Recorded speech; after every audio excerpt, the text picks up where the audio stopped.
Olá, eu sou Elisaete Arona e nós já estamos há algum tempinho conversando sobre família.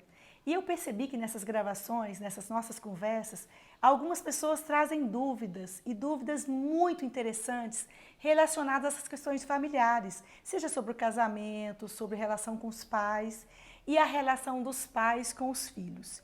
Hoje eu tenho uma convidada muito especial, a Beatriz, Olá. que é pedagoga, né, Beatriz, e é também aluna do curso de especialização em terapia sistêmica de família, já uma nova terapeuta atendendo famílias na cidade, né? E ela vai trazer algumas questões das dúvidas delas, que angustia às vezes o coração relacionado à sua filha. E conte um pouquinho sobre você, Bia. Bibi, é um prazer, muito obrigada pelo convite, sou muito feliz de estar fazendo parte disso. Meu nome é Beatriz, como ela já disse, né? Eu sou professora de educação infantil, também sou aluna da Logos, né? Estou fazendo curso de terapia, sou casada e tenho uma filha de 2 anos também. E como é que foi para você, Bia? Você casou há 2 anos, pouco, né? Sim, então, eu estava namorando e durante a época do namoro engravidei, então engravidei, casei grávida já, né? Então, assim, foi um pouco difícil, né? Foi aquele choque, não foi uma gravidez planejada. Então, nós já tivemos muitas expectativas. E eu também tive que aprender tudo muito rápido para poder conseguir dar conta, de todas as demandas, né? E como é Então, que ficava seu coração de mãe, né? Uma gravidez não planejada, de repente, e sim, mudou a vida por completo, sim. né? Era filha e de repente se tornou esposa e mãe ao mesmo tempo. Sim. Como foi isso para você? Então, no começo foi sim um pouco difícil, né? Na verdade, eu achava que ia ser tudo muito lindo, tinha uma expectativa maravilhosa, né, sobre isso. Então, quando aconteceu de vez, me deparei com algumas dificuldades, né? E assim, eu falo, se a gente não busca uma ajuda, a gente paralisa, né? Então, sim, foi um momento difícil, foi um momento de dificuldade, que tivemos que passar por várias situações, várias barreiras. E eu comecei a buscar ajuda, né, para poder me dar o melhor de mim dentro do casamento e dentro da maternidade também. Isso é muito interessante, Bia, você Sim, tem razão. Na verdade, assim, toda essa mudança de vida, ela acontece muitas vezes num susto como foi na sua sim, vida, ou outros momentos você consegue se organizar. Então, nesse processo da Bia, é claro, eu a conheço há algum tempo, existe uma necessidade dentro de nós na busca de um cônjuge, na busca de um companheiro, e ela já estava se relacionando com alguém que ela gostava, com quem ela tinha afinidade, não sim, é isso? exatamente. E essa necessidade, ela vem desde a infância, quando a gente tem o interesse de buscar alguém para ficar conosco e que responda muitas vezes a algumas necessidades e carências que nós trazemos da nossa infância, que nós trazemos da nossa história, seja da carência de ter alguém cuidando de nós, alguém nos dando proteção, o desejo e a necessidade que todos nós temos Sim, de nos sentir pertencentes a alguém, a uma família. E quando você vai constituir a sua família, você traz junto com você essas carências, essas dores, essas necessidades que te sim, acompanham e nesse momento você deseja que elas sejam supridas. E aí de repente você, uma jovem, né, encantada com a vida, cheia de vida, sim, se vê envolvida num casamento e um filho por nascer. Então, é, realmente dá para entender porque é uma mudança de fase. Quando nós nos organizamos para a mudança de fases das nossas vidas, seja da infância para a adolescência, da adolescência para a juventude, seja do processo de se ser solteiro e se transformar em uma esposa, né? Em uma mulher casada, que tem uma casa sob a sua sim, responsabilidade, sonhos agora que não são mais individuais, mas passam a ser compartilhados. E quando você faz essa escolha repentina, é normal sentir esse medo, essa angústia de será que vai estar tudo certo, sim. né? E aí, como é que você está? Como chama sua filha? Como é que está todo esse processo de maternidade? Então, agora, né, como busquei ajuda, eu vi muita melhora. Como eu sempre converso com você, Bibi, eu sempre falo assim, os nossos pais, eles cuidam da gente com o melhor que eles podem, né? Então, assim, eu sei, a minha mãe fez o melhor, o meu pai fez o melhor por mim, mas sempre tem alguma coisa que deixa ali a desejar, né? Então, assim, eu não quero que aconteça comigo, com o meu casamento e com a minha filha, coisas que se passaram, né? Então, essa é a minha maior busca. É sempre melhorar diante do meu casamento, diante da minha maternidade e sempre buscar dar o meu melhor e não cometer erros que foram cometidos comigo para que ela não sofra o que eu sofri, né? E não tenha as dores que eu tive. Então, eu tenho algumas dúvidas, inclusive, para te passar, né? Para a gente poder responder aqui. Claro, então assim, você falou muito bem essa sua colocação, né, de algumas dores que a gente traz e por mais que as nossas famílias sejam famílias boas, os pais, eles fazem sempre o melhor que eles podem. Eles também aprenderam vivendo, né? Muitas vezes os nossos pais trazem dores das infâncias deles, da relação com os pais deles, e esses pais, que no caso seus avós, também trazem dos pais deles. Então a gente sempre aprende vivendo. Ninguém recebe um filho no colo, no berçário, né, depois do nascimento, com um manual de como criar, como educar essa criança. Exatamente. Seria muito bom se tivesse esse manual de como educar um filho sem erros, né? E aí a gente vai aprendendo vivendo. Então, com certeza, quando seus pais criaram você, eles fizeram o melhor que eles podiam. O que eles sabiam. Se não fizeram mais, porque eles não sabiam. Né? E agora você busca novos conhecimentos e isso te capacita a fazer pela sua filha muito melhor do que os seus pais fizeram. Porque você passa, quando a gente tem conhecimento, a gente passa a ter uma vigilância das nossas atitudes. Às vezes você se esquece, faz algo inesperado e você, opa, eu aprendi que não é assim. Aí você já tenta mudar a forma de agir e aí você fala, poxa, e muitas vezes eu que comecei a estudar sobre terapia sistêmica de família, né, com o meu filho já adolescente, quantas vezes eu sentei para o meu filho e falei, filho, perdoa a mãe. Eu não sabia que não podia agir dessa forma, que eu te machucava. Então, o nosso melhor a gente dá. Né? Você traz lembranças que às vezes não foram tão boas, mas você pode ter certeza no seu coração, foi o que eles puderam, porque é o que eles sabiam. E é o melhor que eles tinham naquele momento para você. Com certeza. E quais são as suas dúvidas, Beatriz? Vamos lá, então. Tem algumas dúvidas aqui. A primeira dúvida é, como fazer para errar o mínimo na educação da minha filha, para que ela não tenha tantos problemas emocionais no futuro? O que dizer para Beatriz, hein? Como não errar? A gente vai errar, Beatriz. Porque nós que somos mães, o que são os pais, né? Por mais que nós tenhamos conhecimento, o emocional, ele afeta muito as nossas decisões. E vai ter muitos momentos que você vai pensar assim, eu sei exatamente, você como pedagoga, né? Como ensinar a filha nas dificuldades escolares, porque eu vi que os pais não fazem isso. Quantas vezes, Beatriz, você vai se ver sentada à mesa na sua casa? Filha, a mamãe não tem tempo agora. Se vira aí, faz aí sozinha, depois eu te ajudo. E você vai esquecer de todas as promessas que você faz hoje. É verdade. Sua filha está começando na escolarização agora, né? Então, assim, porque muitas vezes, naquele momento, não é mais a Beatriz profissional, não é a Beatriz pedagoga que está na frente da filha, não é a Beatriz terapeuta de família, daqui a pouco, né? Que estará na frente da filha, é a Beatriz mãe. É a Beatriz que é profissional, que trabalha, que chega em casa, dá conta da casa, das coisas, que junto com o esposo organiza a vida familiar e que às vezes não dá tempo como você gostaria. Então, assim, lamento te informar que vai errar muito, mas o fato de você conhecer, de você olhar para você, olhar para a sua história, te ajuda a ter um autocontrole de limitação. Até coloquei entre aspas aqui porque, como eu falei, o emocional, ele impulsiona muito a gente.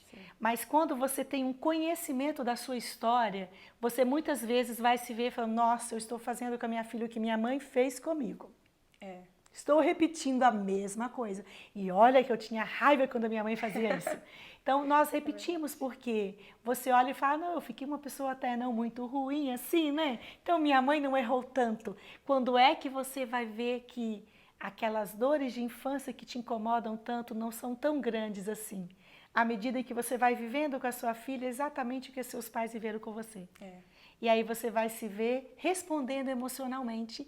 Então, como é que eu posso errar menos para a minha filha ter menos dores no futuro? Sendo humana com a filha.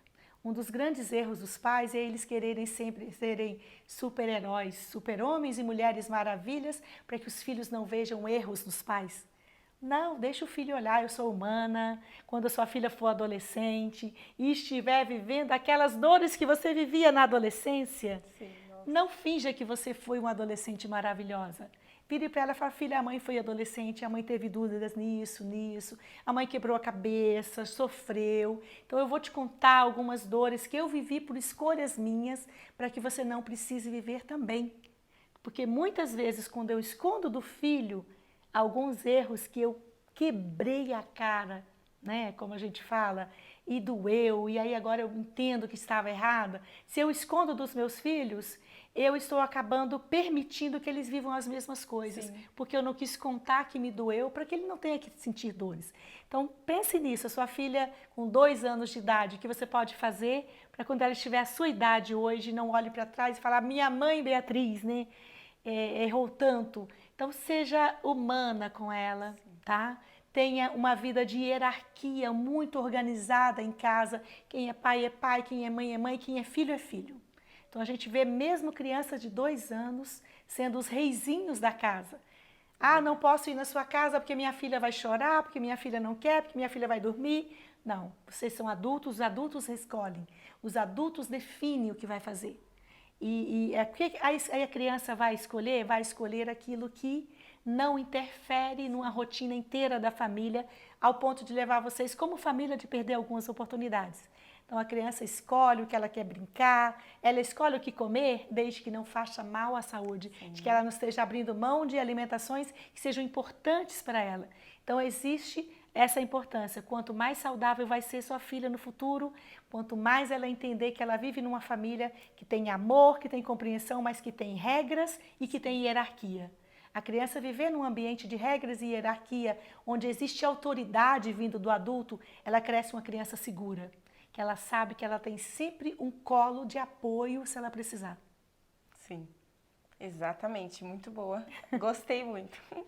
Ó, a segunda pergunta é, como não deixar que as minhas dores passem para minha filha? E caso aconteça dessa dor, como intervir, né, na dor que já foi passada? Beatriz, a melhor forma da gente não passar a dor para o filho é a gente conseguir olhar para trás e perdoar o passado. Então, se eu ainda estou vivendo uma dor e correndo o risco de passar para o filho, eu vou contar uma história bem interessante. Quando eu tinha uns 5, 6 anos de idade, eu estava andando com uma pessoa numa cidade do interior de Minas, uma festa de política, provavelmente esses comícios, e estavam soltando muitos fogos, e um dos rojões caiu e queimou uma pessoa que estava do meu lado. E eu só me lembro, criança muito pequena, de ver um raio caindo do céu e queimando a pessoa. E eu garanto para vocês, olha, eu já estou com 55 anos e eu tenho medo de raio até hoje. Então foi uma situação assim, tão marcante na minha vida, que criou um medo que eu não consegui superar. Se eu sou marcada, como eu fui marcada por essa visão da luz caindo do céu, né? Na cabecinha da criança, não eram fogos, era um raio de chuva. Hoje, quando eu estou com muita chuva e muitos raios, eu, se possível, fecho todas as cortinas e fico quieta. E evito tudo que me falam que é risco para raio. Então eu pensei, não quero passar esse medo para o meu filho. E uma vez eu cheguei com ele na sacada de casa e estavam muitos raios. E eu segurando na mãozinha dele, olha, e eu falei, eu vou fazer ele não ter medo de raio. E eu segurava na mãozinha dele, ai que lindo aquele raio! Eu falava, maravilhoso, né? Mas o meu corpo tremia de medo. Resumo, meu filho cresceu com medo de raios. Hoje ele já está bem, ele entende que era um medo da mãe, não dele. Então, assim, ensinar os filhos que existem histórias que pertencem à mãe, não precisa ser deles. E se existem dores, eu preciso olhar para trás, perdoar e olhar para a dor e falar, olha, eu já sou grande, eu não mais ficarei presa nessa dor de infância. Se despedir dessa dor de infância, deixar aquela dor no tempo dela. É olhar para aquela criança, Beatriz, pequenininha, naquele momento de medo, de solidão, de sensação de falta de proteção ou de abandono de alguém da família. Naquela situação ali, é você olhar para aquela criança e falar, Beatriz, não tenha medo, eu já cresci. Hoje eu cuido de você e esse medo que você sente aí não vai me acompanhar mais. Porque faz parte desse tempo, desse momento da história. E você se despedindo desse medo, ele não vai para sua filha. Interessante. Você falando assim me fez pensar assim como é importante a gente viver cada fase e se despedir mesmo, né? E se curar de cada fase que passou. Exatamente. Né? Nós temos um texto na Bíblia que fala que, Cristo falando, né? Perguntaram para Cristo, Senhor, precisamos realmente perdoar 7 vezes? Já julgando que era muito. E aí Cristo respondeu, não 7 vezes, 70 vezes 7. Te dizendo, olha, se você não perdoou, no outro dia decida de novo. Então, o perdão é uma decisão. Hoje, como adulto, Beatriz, você pode decidir perdoar e deixar a mágoa no lugar dela. Senão você fica preso a essa mágoa e ela te domina. E aí o seu medo passa para a filha. Sim, exatamente. Vamos para a próxima, então. Como equilibrar decisões para que a criança não seja insegura com a vida? A tomada de decisões, Beatriz, ela acontece com a maturação. Quando se é criança, a criança, ela decide o que quer, mas ela tem a segurança de que os pais estão ali, né? Mãe, pode? Papai, pode. A criança não tem dificuldade de perguntar. Quando chega na adolescência, aí já vai para cima, naquela briga, eu quero, e você não deixa, e você é injusto, e você não, né? Porque o adolescente querendo mostrar para o pai, eu já sou alguém. A criança tem um fusionamento com os pais. E o adolescente já está se diferenciando mais. Então, o que acontece vários processos, né? Em alguns processos acontece de os pais não quererem deixar o filho crescer. E aí não emancipa, não dá direito de escolhas. Aí você fala, mas Elisaete, meu filho vai fazer escolhas ruins. Então a gente tem que ter negociação de poderes. Quando vamos imaginar que você é minha filha adolescente, quando é que eu vou deixar você, Beatriz, decidir se pode ir numa festa ou não? Quando eu já investiguei todo o entorno, quem vai à festa, na casa de quem, definir horários. E aí, ok, Beatriz, olha, a minha única regra é, você vai sair às 9h, meia-noite, eu te pego. Você quer ir? Então você tem o poder de escolha, Sim. Mas você já sabe que existe um limite de poder em que os pais delimitam. Então essa negociação de poder, eu decido isso e isso. Você pode escolher nesse espaço, você quer? E aí você definir da mesma forma que eu te falei com a criança. É importante ter essa hierarquia de quem é pai e quem é filho. Por mais que o adolescente queira bater de frente com os pais para provar, eu não sou você, eu não uso a roupa assim igual a sua, porque eu não sou você, eu sou novo, eu sou nova, eu não gosto disso, daquilo, né? Então os adolescentes estão sempre indo para cima e querem descobrir a vida. Eles estão no momento de ebulição hormonal que estimula a vida para descobertas. Porém, eles não têm um controle racional que delimita riscos das escolhas que ele faz. Então, se você chegar para o adolescente, você não pode fazer isso. Dá nada não. Essa era a resposta que meu filho... Dá nada não, mãe. Meu filho me respondia muito isso. Por quê? Porque pela própria imaturidade neurológica, ele consegue ver até certo ponto. E aí nós, como adultos, conseguimos ver além, porque nós já passamos por isso. Sim. E o nosso sistema nervoso já amadureceu. É claro que às vezes a gente encontra adultos ainda vivendo a imaturidade de adolescência, não conseguiu, né, evoluir, ele precisa fazer um acompanhamento, uma ajuda, sim, mas é esse processo. Então, para sua filha crescer saudável, você pensar nisso, ela precisa ter autonomia para algumas escolhas, desde pequena. Você coloca 3 opções de roupa, filha, você pode escolher entre essa e essa. A que você escolher, você vai vestir. Você pode escolher entre esse e esse sapatinho, qual você quer. E, não, eu quero ir de biquíni para tal... Não, filha, não é, né? Sim. Então, você também delimitar desde a infância a criança entender. Aqui na casa da mamãe e do papai, na sua casa, enquanto você está conosco, você faz dentro das regras da família. Papai está indo de calção de praia para reunião? Não. Falei, então a mamãe vai vestir biquíni, você biquíni, papai biquíni. Será que todo mundo vai achar legal? Não, mãe. Então a gente começa a conversar para a criança entender que existem limites, né? Sim, legal. Você falando da questão do adolescente, eu lembrei de mim mesma, né? Na verdade, a minha mãe sempre fazia isso também, de dar um limite para eu poder escolher, ou às vezes, dependendo do lugar, ela já até falava, não, nesse lugar você não vai. E eu ficava lá toda brava, por quê? O que que tem? Todo mundo vai, por que que eu não posso ir e tal? E hoje, eu como mãe, vejo que realmente eu não fui, foi melhor para mim, poderia ter acontecido alguma coisa, poderia não ser a pessoa que eu sou hoje, né? Então, realmente é muito interessante essa questão de dar um limite mesmo para poder escolher. Não, isso que você fala, né? Existe esse processo, a criança apaixonada pelos pais, o adolescente se afastando o máximo que ele pode dos pais, e depois da juventude, quando se torna adulto, e principalmente mãe ou pai, volta a admiração para a mãe e para o pai. A gente fala, mãe, como você dava conta de 5 filhos, eu não dou conta de uma. Como você dava conta, pai, de manter o estudo dos filhos, de comprar material escolar, eu acho que eu não vou ter como comprar este ano. E aí a gente começa a olhar para trás e ver, nossa, os meus pais eram heróis. Sim. Então, pais, não fiquem chateados se estiverem passando momentos de dificuldade com o filho adolescente. Vai chegar a hora que a admiração volta. Faça o seu melhor, porque vai chegar a hora que o adolescente vai olhar para você e falar, nossa, como meus pais conseguiam dar conta disso. Como eles conseguiram ter uma casa própria. E hoje a gente planeja e não sabe para que lado ir para ter uma casa própria. Então a gente olha para trás e começa a admirar de novo aquela figura que na adolescência eu quis me diferenciar e inclusive me separar. Porque a diferenciar é excelente, isso é terapêutico. É eu começar a me enxergar como um ser enquanto eu olho para você e você é outro. Isso é diferenciar. Então, o adolescente que não se diferencia dos pais, ele às vezes depois ele se embola com o marido ou com a esposa e não consegue se diferenciar. Então, esse processo é importante e os pais precisam estimular os filhos a terem autonomia para tomar algumas decisões, porque nós não podemos estar em todos os lugares que eles estão. Então, quanto mais eles amadurecerem para tomar decisões, menos erros eles vão cometer. Sim, importante.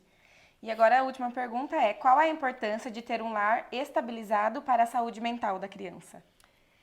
Ter um lar estabilizado é manter aquilo que eu te falei, né? A identidade é você saber, eu sou eu, meu esposo é ele, o filho é ele. Então as pessoas têm que ter individualidade e ao mesmo tempo se sentirem pertencentes à família. Eu não posso me sentir um indivíduo, né? A minha individualidade, mas eu não me sinto parte da família. Então, o pertencimento é importante. Se sentir amado, saber que mesmo que eu erre, eu tenho um colo, eu tenho um espaço, eu tenho um ninho, eu tenho alguém que vai me acolher se eu precisar, se eu precisar de apoio. Então, a família é esse lugar também de apoio, de raízes. Então, nós, os pais, temos que ser raízes e troncos fortes. Então, tem aquele, o pai ou a mãe, que vai ser a raiz. É aquele que dá limites, que é mais autoritário, que é mais, né? E tem aquele que é tronco, que é aquele que empurra para frente. Vai, filho, vai, filha. Você consegue, estuda, eu tô aqui, tô te empurrando. Então, é como se fosse um tronco de uma árvore. E esses filhos serão galhos, que estarão se expandindo, serão flores que estarão perfumando o mundo, serão frutos que estarão multiplicando no mundo. É verdade. Então, assim, como ter uma família saudável? Seja uma árvore saudável, com raiz, tronco, galhos, folhas, frutos, para que a pessoa que está saindo dessa sua família daqui a pouco, ela saia saudável, para quando a semente dela for para outro espaço, ela consiga brotar em uma outra família muito saudável também, que vai olhar para trás, para você como família de origem e agradecer e falar, olha, eu só estou onde eu estou, porque eu tive esta família de origem que me constituiu quem eu sou. Muito interessante. É legal ver assim que as decisões de hoje influenciam em uma geração inteira, né? Na verdade, Beatriz, ela influencia até a 4ª geração. Isso é algo que a Bíblia diz, que as bênçãos e maldições serão até a nossa 4ª geração, e é algo que a psicologia também já comprovou, e a biologia.